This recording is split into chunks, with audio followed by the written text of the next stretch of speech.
So hello guys, welcome to my another new video. তো তোমাদের মাঝে আজকে আমি একটা চলে আসলাম নিউ একটি ভিডিও নিয়ে। তো সোশ্যাল মিডিয়ায় বর্তমানে প্রচুর পরিমাণে ভাইরাল, ফেসবুক, ইউটিউবে রাসেল ভাইপার। তো সেই বিষয়ে আমরা আজকে কথা বলবো। চলো কথা না বাড়িয়ে শুরু করা যায়।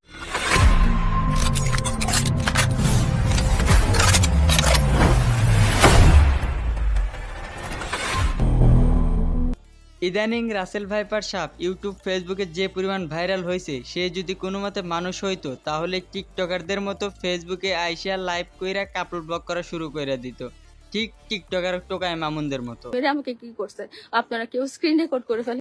টিকটকার টোকায় মামুন যেভাবে লাইলাকে নিয়ে কাপড় ব্লক করা শুরু কইরা দিছে, ঠিক তেমনি রাসেল ভাইপার সাপ কাপড় ব্লক করা শুরু কইরা দিত। নিঃসন্দেহে তুই ঠিক কথা বলেছিস। তার বাদে শুরু হইতো নাটক। রাসেল ভাইপারের বইয়ের বান্ধবীক নিয়ে ভাইগা গেছে। তার বাদে রাসেল ভাইপারের বইয়ের লিঙ্ক ভাইরাল হইতো, ঠিক টিকটকার টোকায় মামুনদের মতো।